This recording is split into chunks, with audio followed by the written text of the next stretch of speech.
On Saturday, in front of a very healthy crowd at Pittodrie, Aberdeen put on what was a five-star performance. Thank you to Richard Miller for sending me through those pictures. Aberdeen recorded back-to-back league wins for the first time since December 2021. And it's the first time that Aberdeen have scored 5 goals in the league since December 2018. But look at that stat.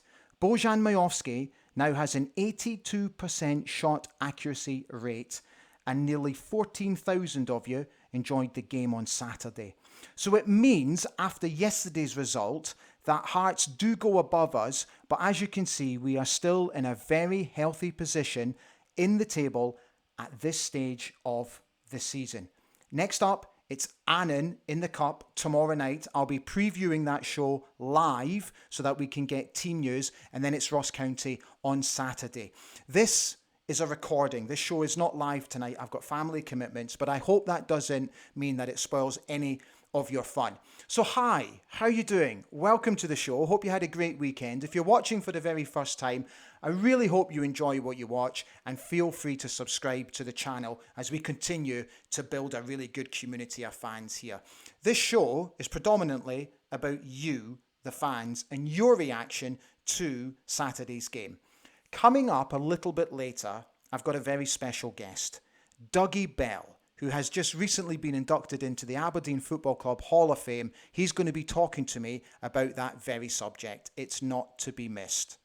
So let's start tonight's show by what I think is a pressing quote from the manager that he gave in his post-match press conference. He said this: "There were times in the first half when we were a bit sloppy, and in general, we have to start games better.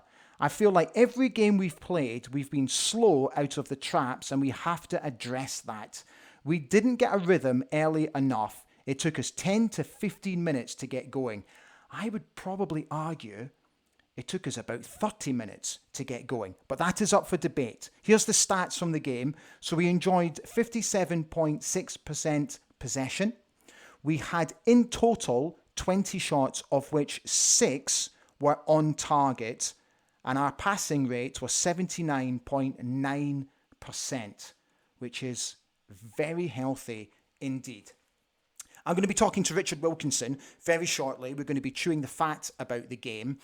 But let me just give you what I think happened on Saturday. As most of you know, I only deal with positivity. I don't just bring it into my personal life, I bring it into my professional life as well. And hopefully it comes across on this network and this channel as well. Richard and I do discuss the first 30 minutes, so I'll leave that for the discussion in just a moment. But let me concentrate on the positivity. So many of you on social media suggested that the turning point in the game was Livingston's red card. Absolutely 100% take your point. Have no arguments with that. But can I just chuck a spanner in the works? I felt the changing point in the game was Kelly Roos's save when it was 0-0 and 11 against 11 from the free kick. What a save, by the way. Now, I think if they go 1-0 up, it changes their mindset completely. And I'm not sure that a goalkeeper would be as casual as he was when he played the ball out of the box for then Vicente to close the defender down, which led to the red card and the penalty. I'm not sure at 1-0 to them he would have done that. So I think the save played a vital part in the game. Just a personal opinion, of course. What about Vicente overall? Thought he was marvellous. Grew into the game, as did the whole team. The way that he closed the boy down to get the penalty. Off the mark, straight away, bang, straight in there. Closed him down. Gave him no time to play a ball or even to think. Brilliant overall. The response after the bad start, just incredible. I thought we were magnificent on Saturday for, I would say, 55 minutes of the game. Absolutely sensational, and great credit to the team, to the way they responded, because playing against 10 men, as most of you know, is not easy. The togetherness, that is now really starting to show.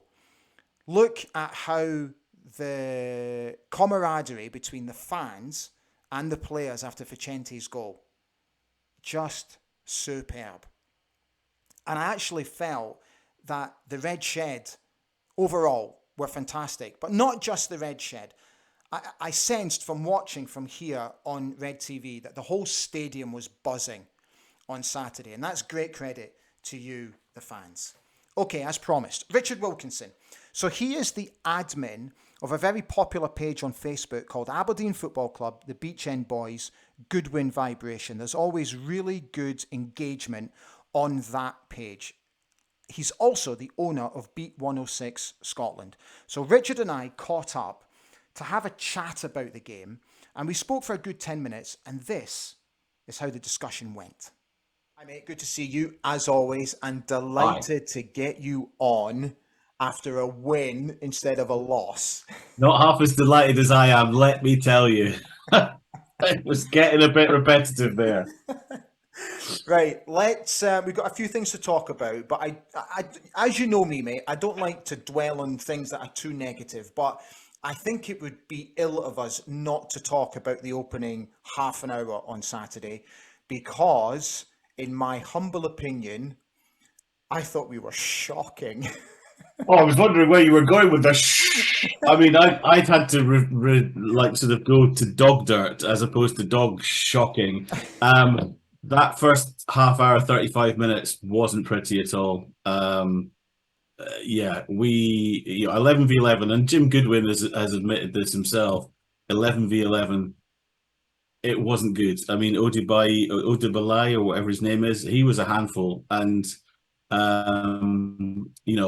in addition to that, I mean, we could have been 1 or 2 goals down. That save from Kelly Roos, I think, was incredible, and that could have been 1-0 down, 11v11, and who knows what would have happened. It could have been another Motherwell. You see, that's interesting, because obviously the red card changes the pattern of the game, obviously. But I would like to suggest that I think the turning point in the game was that save from Kelly. Wow, okay. Because, as you've just said, if we go 1-0 down, I think they start to tighten things up and their mindset changes. And I don't think at that stage of the game a goalkeeper is going to be as casual as he was by knocking a ball out to the edge of the 18-yard box. Because when you go a goal up, everything changes, the mindset changes, the psyche changes. So I'm going to suggest that the save was the turning point. What do you think? Interesting. Listen, I mean, I think you can't. I'm going to slightly disagree with you. I think it was an important point in the match. I think that it was still 11v11, and I think when you go 11v10, I mean, Livingston capitulated massively. I think it would be a hard sell. I think we do have to, if you remember when the first time I was here, chronic curmudgeons, reasoned realists, blind faithers, and happy clappers, to be an objective reasoned realist, as we've discussed, we weren't pretty. You can say that it was that save. It is, to me, it's the red card, and just how they capitulated after that. I mean, I would say that probably Goodwin has had a few things to say in the halftime team talk, and I'd love to know what they were. But yeah, I mean, that's the objectivity in terms of being the air of caution. As a lot of people have pointed out on my page, we were very poor in that first half hour, but you can't knock the fact that the end result was fantastic. And I think, moving on, that second half was just a joy to behold. I have to say, when you play against 10 men, it's hard, it's tough, because obviously they put a bank across the front of the back line, they close us down, there's only one lone striker playing up the field who's just hoping to sort of get bits and pieces, so it's tough. So I have to say, moving forward positively now, I thought we were absolutely magnificent for 55 minutes in that game. And I'm going to disagree with you. I don't think Livingston capitulated. I thought we were magnificent. I absolutely, I'll happily concede that. I think it takes two teams to play a game of football, and I said I think one definitely capitulated and one definitely sort of rose to the occasion.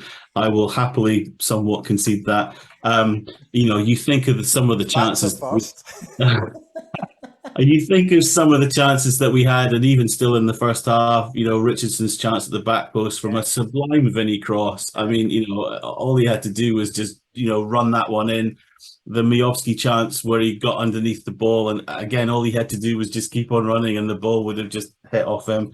The Miovski offside, yes, it was, but I mean, just again, that the passing play for the McCrory goal, oh, just this is the Aberdeen that we've been crying out to see for many seasons. And as I've said, I quite happily watched that 45 minutes. I think a lot of us were thinking Livingston would be, as discussed, hard work, and for the second game in five to have, to be playing against opposite 10 men and to be as devastating as we were in that second half is just so pleasing to see. And absolutely everybody should be taking stock of how we played there. Again, with a little bit of caution of going, we need to be doing that against 11 players, not just 10. yeah. Okay, to finish off, let's just look ahead a little bit to tomorrow night. So I'm going to ask you about the team news and what you think Jim Goodwin will do. Personally, this is where I'm at in my head. Do not change a winning formula. I think cup runs are hugely important for our club because we need to be seen as being the best of the rest. Now, that's not me being downtrodden on where we could eventually be in the league and where we could finish in the league. But I think from a financial point of view, the golf is getting bigger and bigger. So I think we need to go on a cup run. So please do not change a winning formula. That's where I'm at. Where are you at? I absolutely agree with you. What I will say is, unfortunately, a League Cup win is not going to make any inroads in terms of the financial disparity between, Aberdeen and the rest of the Glasgow clubs. But absolutely, I mean, to be not, we've had far too many Queen of the Souths and Wraith Rovers and issues in the past where, we may have taken teams a little bit too lightly, and been a little bit cocky and arrogant. So absolutely, I would be saying don't change the winning formula. That's 2 weeks in a row, possibly three with the same team. I think it's only two. Absolutely if you can get 4 goals up at 45 minutes, absolutely. Then bring Ryan Duncan on, bring Jack McKenzie on, bring Duke on. Bring Kennedy now that he's sort of back and getting match fitness. Bring all these guys on so that we are in a situation of having match fitness for a lot more players, and not to disrespect Annan. We should be beating them. We should be beating them comfortably. But it's Tuesday night in the middle of southwest Scotland. Who knows what might happen? But absolutely, don't mix it around for the sake of it. More of the same with that starting 11.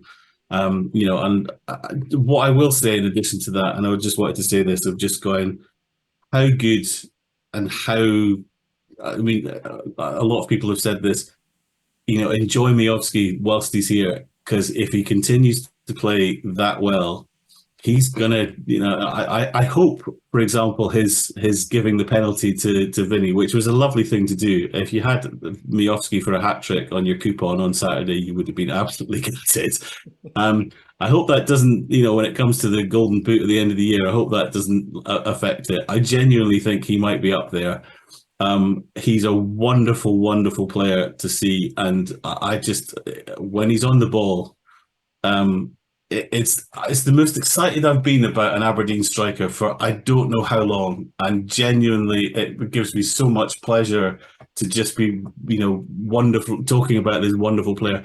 I don't know how long he's going to be with us. I hope he's going to be here for a very long time. I hope he sees us through to European glory next year. But enjoy, because I suspect he might not necessarily be here for as long as his contract. He's that good. Well, fingers crossed that he is. And I think it's safe to say that what happened on Saturday with the penalty, which I also thought was a fabulous touch, that's not going to happen again after what Jim Goodwin said in his post-match interview. Mate, listen, brilliant. Thank you, as always, for jumping on. And we will catch up again very soon. Cool, mate. Speak to you soon. Bye, mate. Ta-da. Thank you, Richard. Right, let's get some newspaper reaction. And I've concentrated on headlines about Vicente Bessarwin, who, as I said earlier, I thought was magnificent at the weekend. Sean Wallace has said winger Vicente Bessarwin aims to help Aberdeen deliver loads of goals to entertain supporters. And Aberdeen Live also full of praise of him, and where Vicente was also full of praise for Bojan Majowski. And he said this: Bojan is our penalty taker, when they were talking about the penalty, but we have a good relationship, and when we got the second penalty, he looked at me and said, I want to give you the ball. That was very nice of him. It's good. He has lots of confidence in me. If it happens like that again, maybe he will take both penalties. Trust me, as I've just discussed with Richard, there's no way that's happening again after what Jim Goodwin said in his post-match interview. Okay, let's move on. So, how many of you follow Inverness Reds on Twitter and enjoy their content on their website, invernessreds.co.uk? They're an excellent bunch of folk. They always put out great content, very much on the mark when it comes to reaction and previews as well. And I spoke to one of their members, Gavin Box, to discuss the game against Livingston and also to look ahead to tomorrow's game against Annan. Here's Gavin. Thank you so much for spending some time with me this morning. So let's get right into it. Give me your overall impressions of Aberdeen's victory against Livingston, please. My overall impressions. Well, it's always nice to get a 5-0 win. I don't think you can really get away from that. Overall impressions. I do think that it's been a little over-egged that Livingston were quite dominant in the first 35 minutes. I thought it. From some of the press reports that you're reading, it was like that we couldn't get out of our own half, and I just didn't think that was true at all. Livingston were definitely the better side, but I think one of the most pleasing things about the game on Saturday for me was, I mean, it was essentially won by hard work. We've brought in a lot of talent. We've brought in some very technically gifted players, but it was Bazowin, who had actually been pretty anonymous, really just grafting. Got us into it. Like, Livingston made that slight mistake. He put the work rate in. Next thing you know, we have a penalty and they're down to 10 men. So that, I mean, despite there were some lovely goals, and there was some very slick play, particularly in the second half. But the most pleasing aspect for me was just how we got ahead, because it showed that there's a really good core, some really good core values within the squad to really push to really push the Livingston defence like that. Overall, yeah, I like my overall impression of the game was pretty pleased. I'm liking how things are starting to come together for the squad. Do you think we're now settled as a team? No. Okay. No, I think there's more to come. I think we're starting to look more settled. I think we're starting to look a lot more settled. Particularly in defence, I thought Scales and Stewart are really starting to build up a really solid partnership. Coulson, who has impressed, was maybe a wee bit quieter. Richardson, I thought, is starting to look like a pretty handy right back now. Yeah. He certainly looked good going forward before, but defensively his positioning seemed a bit off, but that seems to be really, really improving. I think we'll need another couple of months before I would personally be prepared to say that we have a fully settled squad. But I don't think we're that far away from it. I think the most important thing to add here is, we've taken it's basically an entirely new team. Sure, there's a few members of the previous regimes still within the squad, but the entire spine of the side has been ripped out, and the way that they are coming together, I think, is a real testament to the backroom staff, and the way that not only they've recruited well in terms of like technical players, but I've heard Goodwin talk a few times about how he's pulled out of deals because they didn't feel it was the right person to bring into the group, and I think that is really important. We're getting there, but we're not there yet. Would be the short answer to your question. Okay, so do you think the manager will make any sort of changes for tomorrow night's game against Annan? Goodwin's on the record as saying that if you win for him, you tend to keep the jersey. Now, with it being a League Cup game, I mean, maybe he will. Might make one or two. Like, I think it would be quite nice for Ryan Duncan to get a wee start after getting his goal. And perhaps someone like Morris, but I no, I don't think he will. I think like if he does make any changes, it'll be one or two. It won't be wholesale. I don't think. Okay, mate, listen, thank you so much for jumping on today. Really appreciate your time and your thoughts. Keep up the great work on the website, and hopefully we'll catch up again very soon. No problem at all, Ali. Thank you for your Thanks, time. mate. Take care. Bye-bye. Thank you, Gavin. Thank you for coming on and contributing to the show. So who saw this last week? 3 new inductees into the Football Club's Hall of Fame. Duncan Shearer, Russell Anderson and Dougie Bell. And I was absolutely thrilled to have caught up with Dougie earlier today to chat about his induction into the Hall of Fame. Many, many congratulations. I think we're all absolutely delighted for you. So can I ask, first of all, did you have any indication that this was going to happen? No, well, I know my niece was pushing it a wee bit because there was a few comments on about some of the fans saying I should be in the Hall of Fame. She's quite pushy, my niece, an Aberdeen girl, and she thought it'd be good because it was our 40-year anniversary this year. Me and my wife, who sadly passed away a couple of years, so it'd be quite a nice thing for it to happen this year. Yeah. So she pushed it a bit, and then about 2 weeks ago, she phoned me and says, I'm in this year's one. I was really surprised because I didn't think I would have gotten it. Okay, so so you found out from your niece? Yeah. Ah, okay. So did she get a phone call from the club? Yeah, the club phoned her because she'd been a wee bit, been speaking to them and just trying to push it a bit. So she'd done really well because I didn't really think I was going to get it. So it was a real surprise. Yeah. So I'm guessing that the response that you've had so far has been absolutely overwhelming. No, it's been great. It's all been pretty positive. I was up at Pittodrie last weekend doing a programme fair thing, and I was selling some of the books that goes to my charity, and the fans that came up were really, really, really good. I was quite. It's 40 years ago, but people remember all the games. I don't remember some of the games. It's great.